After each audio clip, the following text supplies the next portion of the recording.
이젠 방법이 없을 것 같다. 집 사고 싶어도 못 사게 된다. 라는 주제를 가지고 한번 이야기를 해보겠습니다. 최근에 나온 보고서가 있습니다. 2016 KB 부동산 보고서인데, KB가 기본적으로 이제 시세도 조사하고 부동산 관련돼서 데이터와 그동안의 역사가 있는 그런 은행입니다. 그러다 보니까 부동산 관련된 보고서들을 이제 꾸준히 내거든요. 뭐 사이트도 운영하고 통계도 작성하고. 근데 여기 보고서 데이터들이 그래도 조금 깔끔하게 돼 있길래 이걸 기반으로 여러분들한테 한번 설명을 들어보려고 해요. 뭐냐면은 우선 지금 상승장이라는 거에 대해서 이게 동의가 안 되는 분들도 있고 완전히 100% 동의합니다 하는 분들이 있거든요. 이게 어디로 갈리냐면은 우선 크게 두 가지입니다. 지역으로 갈립니다. 그러니까 완전히 지방에 계신 분들, 뭐 광역시라든지 뭐 충청도 이남, 훨씬 더 남쪽에 계신 분들, 우리 동네는 뭐 전혀 안 오르는데요 라는 곳들이 훨씬 많죠. 뭐 소수의 몇 개 도시들은 뭐 지금 뭐 불장이네 하고 있지만 아닌 곳들이 훨씬 많습니다. 그러니까 지방에 계신 분들 2,600만 명 중에 한 2,300만 명 정도는 우리 동네는 전혀 안 오르는데 라고 하시는 분들이 많아요. 그러니까 인구의 한 절반 정도는 집값 상승을 체감이 전혀 안 됩니다. 통계로도 안 되고요. 근데 이제 수도권, 특히 이제 서울, 아니면 이제 경기도의 대도시, 인구가 한 100만 명 가까이 되는 곳들은 와 이거 불장인데 큰일 났다 막 이런 난리가 났다라고 말하는 경우들이 많습니다. 그러다 보니까 이제 집값이 올라가는 건 뭐 불로소득이다 이런 얘기들, 그리고 집값은 반드시 잡아야 된다 이런 얘기들이 요즘에 많이 나와요. 그러니까 체감이 안 되는 동네들 말고 체감되는 동네들은 지금 너무 많이 오르고 있으니까 상승장이 시작되면은 항상 나오는 말 아닙니까? 근데 여러분들도 한번 잘 생각해 보시면은 최근에 상승과 하락 그리고 다시 상승, 이게 집값도 한 5, 6년 사이에 완전 롤러코스터 타듯이 이렇게 상승과 하락과 상승을 반복하고 있단 말이에요. 근데 이제 2022년, 23년, 뭐 24년 초까지만 해도 하락 횡보장이었는데 이때도 더 떨어져야 된다고 했었습니다. 그러니까 하락 중에는 집값이 더 떨어져야 된다고 했었는데 반대로 상승 중일 때는 집값을 잡아야 한다고 한단 말이에요. 그 말은 뭐냐? 집값은 항상 떨어지기만 해야 되는 것이고 상승하면 안 된다는 어떤 기본 그 생각이 있는 분들이 많습니다. 그러니까 집값은 무조건 떨어져야만 해. 오르면 안 된다. 왜? 지금도 너무 비싼데 여기서 더 오른다는 게 말이 되냐? 떨어진 것도 이 정도로 만족할 수 없어. 더 떨어져야 돼. 자, 근데 여러분 한번 생각해 보시면요. 이게 안 떨어졌던 건 아니거든요. 그러니까 22년, 23년, 특히 이제 23년은 1년 내내 하락합니다. 여기 보면은 이제 상승률이 마이너스잖아요. 0보다 밑에는 마이너스입니다. 마이너스가 내려갔다가 올라갔다는 건 뭐예요? 빠지긴 빠지는데 급격하게 빠졌다가 조금 천천히 빠졌다가 이렇게 빠졌다는 겁니다. 그러니까 거의 1년 가까이 쭉 빠지고요. 24년도는 거의 횡보예요. 그러니까 빠지고 쭉 횡보를 했으니까 거의 1년 반? 길게는 한 2년 가까이는 집을 사도 되는 시기였죠. 지나고 나서 보니까. 근데 그게 회복한 거야. 언제? 24년도 중후반부터 해가지고 계속 올라갑니다. 그럼 이게 지금 상승률이라는 건 뭐야? 이렇게 계속 가고 있다는 거예요. 지금 계속 올라간 지가 벌써 2년이 넘었다는 거죠. 어디가 올랐냐? 수도권 쪽, 그리고 이제 서울, 뭐 경기, 뭐 이런 곳들이 지금 올라가고 있고 지방은 안 올라가고 있어요. 자, 그러면 이거를 어떻게 정리할 수 있냐? 상위 지역들부터 상승한다. 근데 이건 너무 당연한 게 상승장의 시작인 거잖아요. 그러니까 너무 상승과 하락, 다시 상승이 빨리 와가지고 아니 하락은 뭐 2년도 채 안 했는데 이게 하락장입니까? 라고 말하면은 이게 이해가 잘 안 되실 수도 있지만 가격으로 보면 거의 15%에서 20%까지 빠졌기 때문에 급격한 하락장이 왔었던 거고, 그럼 다시 반대로 얘기하면 이제부터는 상승장이 다시 시작된 겁니다. 한 2년간. 자, 그러면 여기서 자, 서울 강남만 오르는데요, 서울만 오르는데요, 뭐 이렇게 얘기들을 지금 하고 있으니 어떤 분들은 체감이 잘 안 되고 반대로 어떤 분들은 되게 분노를 합니다. 왜냐면은 아니 부자만 더 부자가 되는 거냐, 그러니까 이 세상은 나쁜 거다라고 얘기하시는데 차라리 이게 낫습니다. 왜 그러냐면은 여러분들 지금 상황은 훨씬 심각하거든요. 그러니까 강남만 상승하면요, 강남은 어차피 내가 뭐 그 동네 안 살아도 되는 사람들이 훨씬 많으니까 아예 누군가 부자가 더 부자 됐네 하면서 기분이 나쁠 수는 있죠. 기분이 나쁜 정도로 끝납니다. 근데 나머지 지역들이 상승하잖아요. 이거는 이제 생존의 문제가 달리는 거예요. 내가 살아야 되는 동네 있죠. 내가 안 살아도 되는 동네가 오르는 건 기분이 나쁜 건데 내가 살아야 되는 동네들이 오르면요, 그때부터는 생존의 문제다. 근데 이 사태의 심각성을 여전히 모르는 분들이 훨씬 많은 것 같습니다. 지금 서울 아파트 중위 가격 기준으로 25년도 3월에 9억 9천이었습니다. 그러니까 100등 중에 50등이 딱 10억이었는데 26년 3월 기준으로 12억으로 2억이 올랐어요. 그러니까 1년 만에 중간 등수 애들이 20%가 올랐습니다. 그러니까 이제 얼마나 많이 오른 거예요. 2억을 무슨 수로 모읍니까? 지금 일반적인 회사원들은 못 모읍니다. 이걸 못 모아요. 1년에 2억을 어떻게 모아? 평생 2억을 못 모으는 경우들도 있는데. 자, 근데 이렇게까지 급등하고 있다. 자, 여러분도 한번 잘 생각해 보세요. 그럼 이게 왜 이러는 걸까? 지금 상승장이에요. 그러니까 이거를 부정하면은 해석이 잘 안 됩니다. 상승이 시작된 지 벌써 한 2년 됐다고 그랬잖아요. 그러니까 주식도 여러분들 생각해 보시면요. 주식도 처음에 올라가는 종목들이 있고 중반부에 올라가는 종목들이 있고 마지막에 불꽃처럼 막 진짜 폭발하는 것들이 있습니다. 물론 이제 처음에는 뭐가 올라요? 막 좋은 회사들 많이 올라가죠. 그리고 중반에는 아직 좋진 않은데 앞으로 좋아질 것 같은 애들이 오릅니다. 그리고 마지막에 그냥 올라. 그냥 막 잡주고 뭐고 테마만 타면 막 올라가잖아요. 뭔가 그런 것처럼 이것도 주식과 마찬가지로 초중반이 다른데 초중후가 다른데 지금도 약간 서울 먼저 그 강남 뭐 이런 데가 먼저 쫙 치고 올라가고 마포나 성동 이런 데는 저희는 안 올라가요. 어떻게 해요? 저희는 뭐 답이 없나요? 이랬던 때가 23년인데 지금은 거기도 막 다 올라갔죠. 그리고 이제 나머지 동네들 저희는 뭐 안 올라가는데 어떻게 해요? 했던 뭐 관악 노원, 뭐 이제 경기권 이런 것들도 지금 막 다 올라가고 있잖아요. 그러니까 이제 종목이 달라지는 거지 이 뭔가 돈의 쏠림과 유동성 그리고 이제 사람들 관심도가 높아지면서 범위가 넓어지는 겁니다. 이게 주식과 부동산 사실 뭐 똑같은 거죠. 자, 그러다 보니까 지금 청와대에서도 인정을 안 할 수가 없습니다. 최근에 이제 정책실장이 그 기자회견을 했는데 올라간 건 뭐 어쩔 수 없다. 그렇지만 이게 뭐 양극화 해소도 되고 뭐 이런 거다라고 하면서 이제 부랴부랴 이제 그 시장을 좀 진화시키려는 좀 노력이 보입니다. 그러면서 이제 5월 9일이 얼마 안 남았잖아요. 그러니까 5월 9일 이후에 어떻게 되는 거냐 했더니 이제 뭐 집값은 뭐 상승이 완만할 것 같다. 뭐 그렇지만 강남, 용산 이런 데 하락한 거는 매우 고무적이다. 이 정도로 지금 무승부로 가자. 라는 식으로 얘기를 하고 있는데 모르겠습니다. 이게 맞는 건지. 그러니까 강남의 집값은 하락세였죠. 물론 이제 하락했다가 이제 다시 좀 만등하고 있는데 어쨌든 올라갔던 게 좀 내려오긴 했습니다. 근데 밑에 애들이 다 올라왔어. 밑에가 막 쭉쭉쭉 올라왔습니다. 그래가지고 중간에서 만나니까 이게 양극화 해소인가 아니면 이게 그냥 전반적으로 집값 상승인가라는 거는 이제 해석의 여지가 있겠죠. 자, 지금 강남 3구에 아파트가 약 35만 채 정도 있거든요. 그리고 이제 서울 전체로 치면은 아파트가 180만 채 정도 있습니다. 그리고 이제 수도권 그러니까 인구의 절반이 사는 수도권으로만 봐도 아파트가 600만 채가 있거든요. 근데 여러분들 한번 생각해 보세요. 여기 한 5% 정도 되는 강남 3구 집값 잡히는 게 좋으세요? 아니면은 이 서울 전체 수도권에 있는 아파트들이 올라가는 게 이게 싫으세요? 뭐가 더 싫은 거야? 라고 생각하면은 강남이 떨어지는 게 행복합니다라고 말하는 분들 별로 없을 것 같은데요. 왜냐면 지금 이쪽은 지금 뭐 난리거든요. 자, 그나마 지금 5월 9일에 양도세 중과를 다시 한다. 너 이제 5월 10일부터는 양도세 막 70% 80% 내야 돼 라고 해가지고 매물이 나왔습니다. 매물 나온 게 서울 기준으로 꽤 많이 늘었어요. 그러니까 작년 말 대비 한 30% 늘었습니다. 그리고 나머지 지역들도 어쨌든 늘긴 늘었어요. 지방에 있는 물건들도 다주택자니까 막 팔고 했던 분들도 있을 거 아닙니까? 그러니까 전반적으로 매물이 나와가지고 요 정도 상승한 거예요. 근데 이제 5월 9일 이후로는 이제 며칠 남지도 않았지만 다음 주부터는 이제 팔면은 양도세가 너무 세지니까 당연히 이 매물들 나왔던 거 다 들어갈 거 아닙니까? 들어가고 연말까지 팔려고 했던 것들도 다 지금 땡겨서 팔았으니까 사실상 이제 개점 휴업 상태가 된다는 거예요. 그럼 매물이 나와서 이 정도인데 매물 없으면 이제 더 올라갈 수도 있으니 청와대에서도 지금 걱정을 하니까 아마 기자회견을 한 거겠죠. 자, 이미 반등 중이긴 하지만 강남 3구는 다시 상승할 걸로 저는 개인적인 생각을 하고 있습니다. 왜냐면은 신규 공급도 없고요. 당연히 지금 강남 3구 쪽에 뭐 전월세가 있다고 하는 게 뭐 잠실 쪽에 조금 있는데 거기도 이제 입주장 마무리되고 있습니다. 올해 뭐 입주할 곳이 별로 없어요. 그러면은 다른 곳들이 지금 이렇게 불장이면요. 그 불장이라는 건 뭐겠습니까? 거기서 누군가 또 집을 팔았잖아요. 팔아서 또 옆에 사고 갈아타기가 느리지만 되고 있기 때문에 갈아타다 보면은 도미노 현상처럼 또 이쪽으로 오게 됩니다. 왜냐면 뭐 신규 공급이 많아야지. 뭐 준공되고 입주가 많아야지 뭐 가격이 좀 안정이 될 텐데 지금은 이런 데이터가 전혀 없어요. 그러니까 뭔가 가격을 안정시킬 만한 부분이 없다. 그러니까 정부도 지금 세금을 엄청 부과할 것이다. 뭐 종부세를 올릴 것이다. 뭐 다주택자들을 뭐 더 규제한다. 뭐 1주택자도 비거주자도 규제한다 하면서 계속 규제 정책을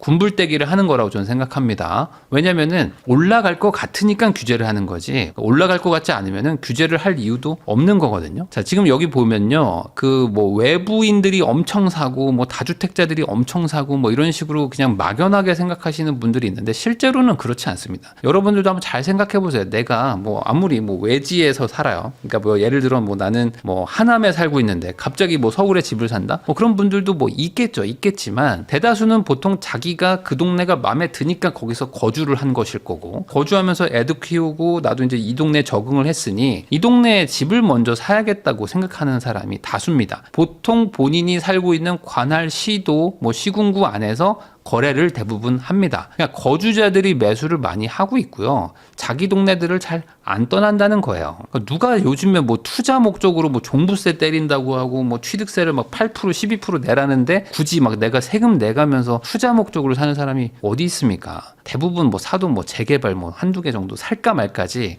거의 대다수의 사람들은 실거주자고요. 있는 집 팔고 갈아타는 1주택자 수요입니다. 자, 근데 그나마 지금 다행인 건 뭡니까? 지금 주식에 대한 수요가 높습니다. 지금 부자라고 부를 만한 사람들이 주식 투자 비중을 상당히 많이 올렸다고 합니다. 여기 보면은 지금 역대 한 10년 데이터를 봐도 7에서 한 24%, 20% 정도 주식의 비중이 높았는데 지금 펀드랑 주식이랑 해가지고 거의 50% 가까이 돼요. 그러니까 지금 부자라고 말할 만한 사람들은 대부분의 자산의 한 절반, 그러니까 이거 상당히 많은 부분입니다. 부동산이나 이런 것들에 대한 비중을 좀 줄여서라도 주식에다가 많이 돈을 넣고 있는 거예요. 그 말은 뭐다? 지금 주식시장이 워낙 화랑이기도 하고 실제로 이 실적도 좋았죠. 그 투자 대비 지금 성과가 좋은 분들이 많습니다. 그러다 보니까 지금 너무 잘 나가는데 굳이 뭐하러 부동산에 가? 그럴 필요는 없겠다. 조금 더 여기서 돈을 굴리다가 뭐 나중 가서 그때 생각하자라는 분들이 대세적이란 말이에요. 자, 그래서 지금 그나마 이 정도다.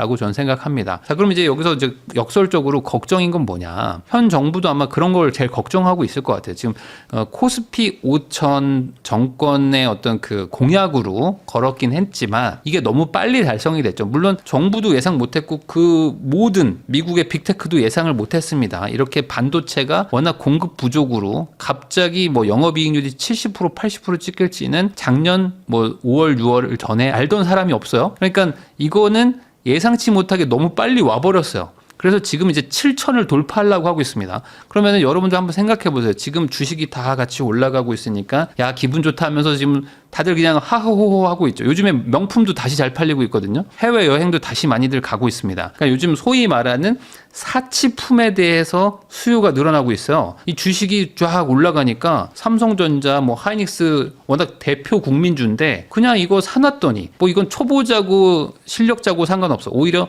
초보자가 더 좋아요. 실력자들은 야 삼성전자 지금 고점이야 안 들어가 뭐 이러면서 지금 딴 거 사고 있는데 오히려 그냥 아무것도 모르는 분들 사회초년생이거나 아니면 뭐 이제 노인분들이 그냥 우리 돈 그냥 뭐 묵혀두자 우리 돈 그냥 묵혀두자 그냥 뭐 1등 주식 사면 되지 하면서 그냥 하이닉스 삼성전자 샀는데 그냥 지금 돈 복사가 되고 있죠. 엊그제가 17만 원인 것 같은데 벌써 23만 원을 돌파했습니다. 하이닉스는 오늘 140만 원을 돌파했어요. 엊그제 80만 원이었는데 그러니까 그냥 사놓으면 30% 40% 50% 벌고 있는 상황이니 너무 좋죠. 지금 너무 좋은데 이게 계속 가면 되는데 한 번 꺾이면 어떻게 되냐. 아니면 안 꺾이고 옆으로 횡보를 한 1년 2년을 하면 어떻게 될까요? 그때가 오히려 지금 이제 부동산으로 돈이 올 수 있는 시기라고 걱정을 하고 있을 수도 있겠죠. 그러면 지금 주식에서 돈이 부동산으로 안 넘어오고 있을까? 아닙니다. 이거는 많은 기사나 이런 데서 나오죠. 지금 자금 출처, 자금이 어디서 온 겁니까? 주택 자금에 대해서 소명을 할 때 보면은 대부분 다 주식에서 뭐 돈이 나왔다. 코인 팔았습니다. 이런 얘기들이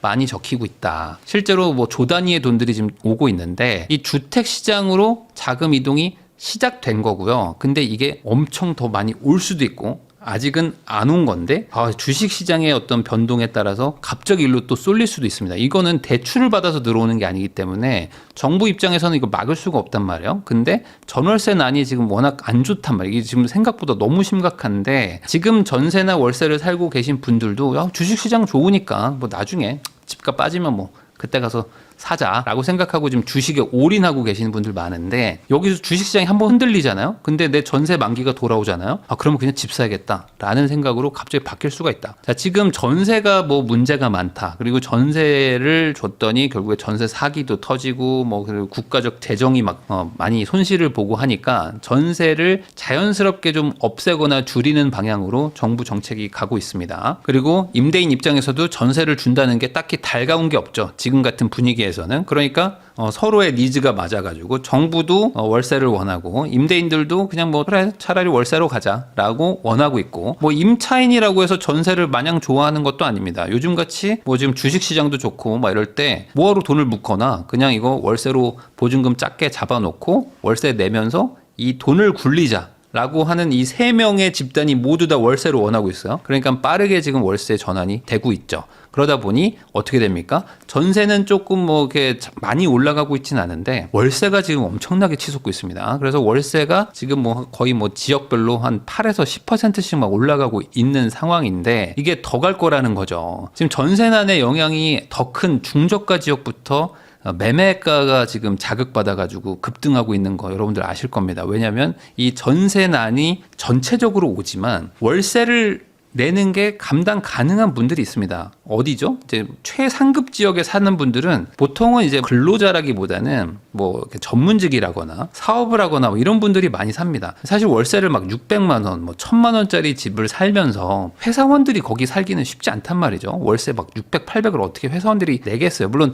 초고액 연봉자들은 내시겠지만 일반적인 얘기를 하는 겁니다. 그러면 대부분 이제 사업을 하거나 현금 흐름이 좋은 분들이 고가 지역에 사는데 그런 분들은 뭐 월세로 전환을 하든 월세가 갑자기 뭐 50, 100만 원이 올라가면 뭐 부담은 되겠지만 그래도 못 내진 않는데 그 이하의 지역들 뭐 전세가가 뭐 5억에서 8억 뭐 10억 정도 왔다 갔다 하는 곳들은 아무래도 지금 부담이 된단 말이죠. 전세가가 막 더 올라간다든지 월세로 막 전환되면은 갑자기 내가 월급은 뻔한데 생활비를 줄여야 되니까 이거 안 되겠다. 근데 대출도 좀 나오죠. 그러니까 이번에 그냥 아예 사야겠다라고 해서 대출 나올 때 지금이라도 삽시다 쪽으로 갑니다. 그래서 지금 연말 연초 효과가 있긴 하지만 3월 들어와서 주택담보대출 월간 가계대출 증가액을 보면은 많이 늘어나고 있습니다. 지금 대출 규제를 한다 하는데도 불구하고 사람들이 대출을 받아서 집을 사고 있는 거예요. 전월세가 너무 부족하고 대란이기 때문에 안 살 수가 없다. 그래서 작년에 2025년에 많이 올랐던 지역들 있죠. 여기 이제 보면 붉은색으로 돼 있는 곳들일수록 많이 올랐다라는 건데 여기 지역들보다 안 올랐던 지역들이 오히려 지금 반대로 더 색깔이 진한 걸 볼 수 있습니다. 그러니까 약간 이걸 키 맞추기라고 볼 수도 있고 덜 올랐기 때문에 상대적으로 조금 손이 나가는 거죠. 막 폭주해서 막 급등한 거 작년에 막 20%씩 올랐던 동네를 지금 사기는 부담스러운데 작년에 막 그렇게까지 많이 오르진 않았어. 상대적으로 옆 동네 대비 좀 덜 올랐어 하는 곳들부터 대출 받아서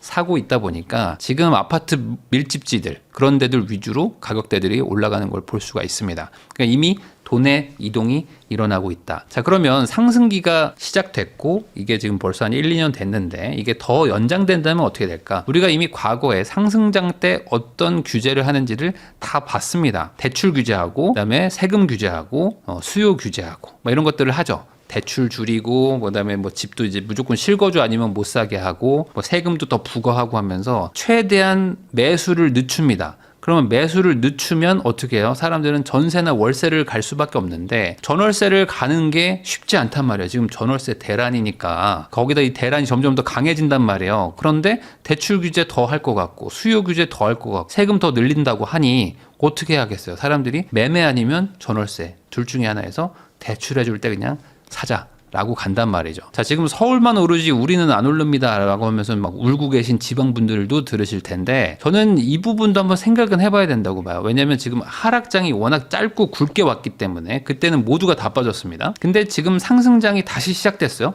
그러면 상승장의 초중 후반에서 올라가는 것들이 있다면 이게 아직 지방이 안 온 거냐? 지방은 안 올라가는 이제 영원히 끝난 거냐 이거 가지고 지금 갑론을박하고 있는 거잖아요. 실제 데이터 같은 것들을 보면요 지방도 그래도 지금 올라가고 있습니다. 물론 막 대세 상승장처럼 그러니까 한 4, 5년 전처럼 아무거나 사도 다 오릅니다. 막 지방에 1억짜리 뭐 주공 아파트도 막 폭주합니다. 이런 건 절대 아니죠. 아니지만 그 동네에 살기 좋다고 말하는 곳들 그 중에서도 나름 신축이나 대단지 그러니까 한국 사람들이 좋아하는 곳들 있죠. 그러니까 수요가 좀 몰릴 만한 곳들은 지금 유동성 도 많이 늘어나고 돈의 가치가 떨어지고 있다는 거는 지방도 동일하게 작동하기 때문에 가격들이 올라가고 있죠. 특히 뭐 울산이나 뭐 지금 대구 수성구 같은 곳들은 전 고점 뚫고 막 다시 올라가고 있고요. 부산도 마찬가지고 뭐 그렇습니다. 이 돈이라는 것은 물과 같이 이 높은 곳에서 낮은 곳으로 흐르잖아요. 그것처럼 뭐 비싼 곳에 돈이 많이 몰렸다가 싼 곳을 막 찾아서 가거든요.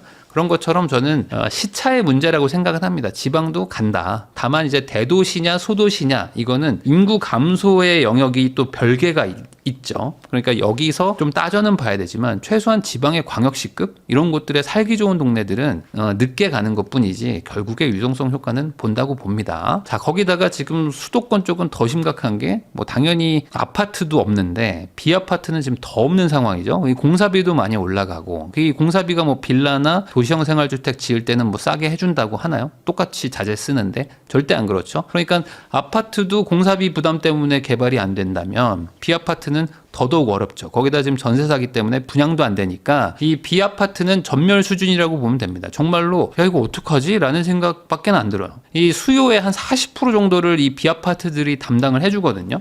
그러니까 이제 서울에 아파트 빼고 그러니까 이제 서울에 총 400만 채의 집이 필요한데 180만 채가 아파트고 그러면은 220만 채가 비아파트인데 이 비아파트도 공급이 안 된단 말이에요. 그럼 여기 사는 분들도 계속 연식이 낡아지니까 불편해지고 자기도 새 아파트는 아니더라도 새 빌라나 새 오피스텔 같은 데 살고 싶은데 라는 분들도 갈 곳이 없는 거예요. 거기다 집을 가지고 있는 분들도 지금 실거주하러 막 들어간단 말이에요. 집이 부족하니까. 그러면은 이쪽도 지금 난리가 날 텐데 완전 전멸이죠. 요즘에 이제 반도체가 아주 그냥 난리지 않습니까? 그래서 반도체 만들고 있는 뭐 2개 회사가 뭐 주가가 막 하루에도 뭐 이 커다란 이 시총 막 1000조짜리들이 막 10% 20%가 막 올라가는데 왜 올라갑니까? 이 공급 부족이다. 그러니까 D램, 뭐 낸드 플래시 뭐 이런 것들 다 부족하니까 가격이 수요는 폭발하는데 물건이 없어가지고 가격도 지금 막 급등한다. 그러니까 가격을 비싸게 받을 수 있기 때문에 영업이익률이 잘 나오니까 돈을 뭐 몇백 조씩 벌고 그러니까 주가가 너무 싸다라고 얘기를 하는 거잖아요. 그거랑 똑같은 개념으로 보면 지금 신축도 공급이 너무 부족하고 앞으로도 없을 것 같은데 근데 기존에 있는 사람들의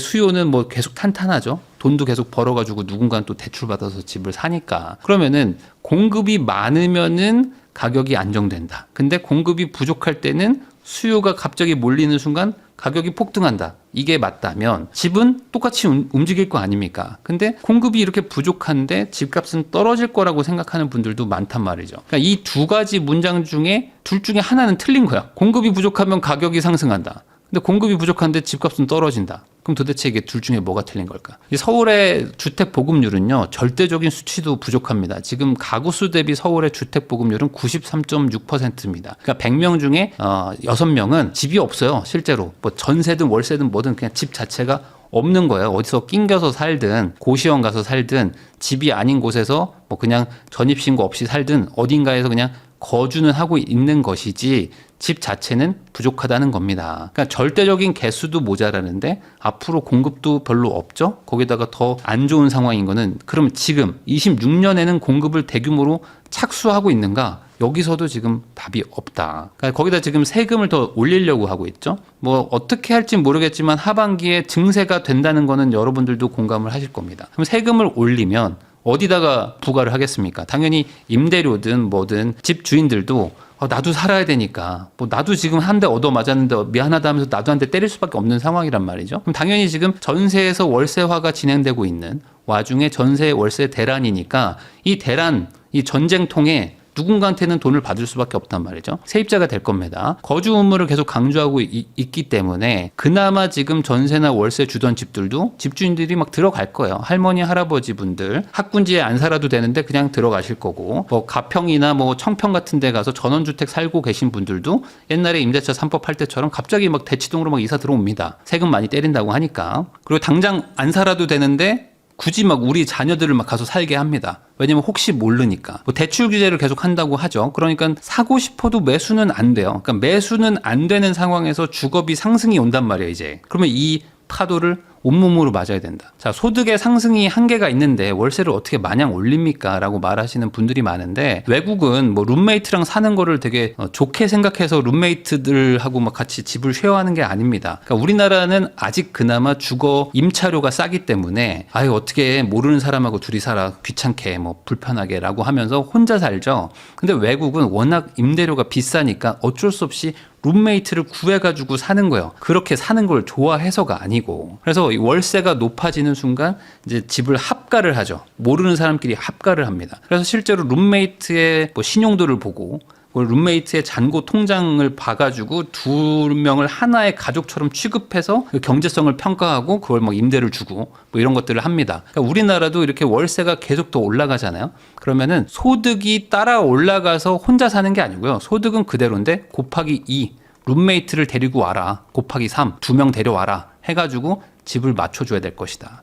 근데요, 저는 아파트는 좀, 거기는 좀 막 이렇게 말하시는 분들 지금 많을 겁니다. 왜냐면은 지금 대출 규제가 있기 때문에 내가 원래 작년 이맘때에 살려고 했던 집이 지금은 절대 못 사요. 대출이 안 나와서. 저는 작년만 해도 어느 동네는 지금 보고 있었는데 갑자기 저보고 여기까지 밀려나라고요. 저는 그거는 좀 막 이렇게 얘기를 하실 겁니다. 그러니까 지금 사실상 유일한 해결책은 눈높이를 낮춰서 대출 나오는 만큼 사는 게 낫다라는 거죠. 왜냐면은 내년, 내후년 대출 규제는 더 강해지면 강해졌지 약해지진 않을 것이고 전월세 대란이 지금 눈앞에 와 있는데 그럼 내가 지금 무주택으로 전월세를 계속 산다고 해서 뭔가 답이 나오는 건 아니잖아요. 근데 그렇다고 해서 내가 이 돈 주고 이 아파트 사는 게 맞나요? 라는 거를 못 낮추면 어쩔 수 없이 방법이 없단 말이죠. 물론 이게 안 되는 거 저도 충분히 이해는 합니다. 하지만 지금 집값 상승을 떠나서요. 주거 불안할 시대가 오는 거는 맞는 것 같아요. 이거에 대해서 동의를 안 하는 분들이 있을까요? 지금 이렇게 전월세가 너무 부족하고 그리고 이제 신규 공급도 없고 그리고 이제 가구는 계속 분화되고 있죠. 계속 1년에 한 20만 쌍씩 신혼부부가 생기고 있고요. 그리고 지방에서도 계속 그 대학교를 나오고 하시는 분들이 계속 서울로 와서 지금 직장을 구하고 있습니다. 그러니까 그분들이 고시원을 차지하든 빌라에 들어가든 오피스텔에 들어가든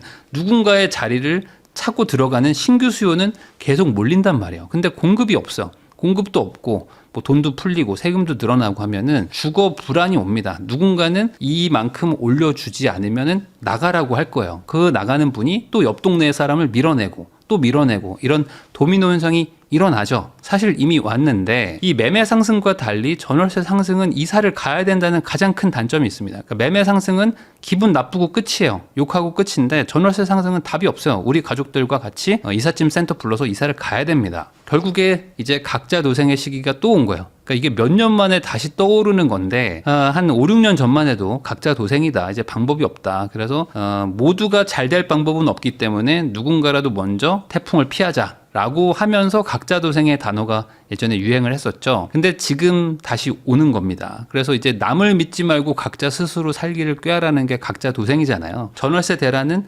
왔고 그리고 앞으로 더 강해질 것 같은데 거기다 당장 공급은 없으니 그러면은 오피스텔이나 빌라로 가시든지 아니면 다른 지역으로 밀려나는 거를 선택해야 되는데 가족들 다 데리고 갈 것인가? 아니면은 내가 뭐 모르는 어떤 뭐 지인이나 아니면 뭐 친구, 뭐 제3자와 같이 룸메이트를 뭐 결성을 하실 건지에 대해서는 스스로 선택을 하셔야 되겠죠. 근데 이 부분에 대해서 현 정부도 그리고 앞으로 어떻게 이걸 해결할 건지에 대해서 명확하게 얘기하는 분이 없어요, 지금. 이 부분을 약간 모두가 그냥 함구령을 하고 있습니다. 그러니까 전월세 어떻게 해결합니까? 라는 부분에 대해서 열심히 공급하겠습니다. 근데 그 열심히 공급은 아무리 빨라도 4년에서 5년 뒤에 착공인데 그 사이는 어떻게 합니까? 라는 부분을 얘기를 하지 못하고 있다. 그러면은 결국에 뭐 거대한 파도랄까요? 이 파도가 오는 거를 우리는 이제 몸으로 맞아야 되는데 누군가는 방파제 뒤에 숨을 것이고 누구는 그냥 파도를 정면으로 맞겠죠. 각자 어떤 선택을 하실지는 본인의 결정이지만 저 같으면은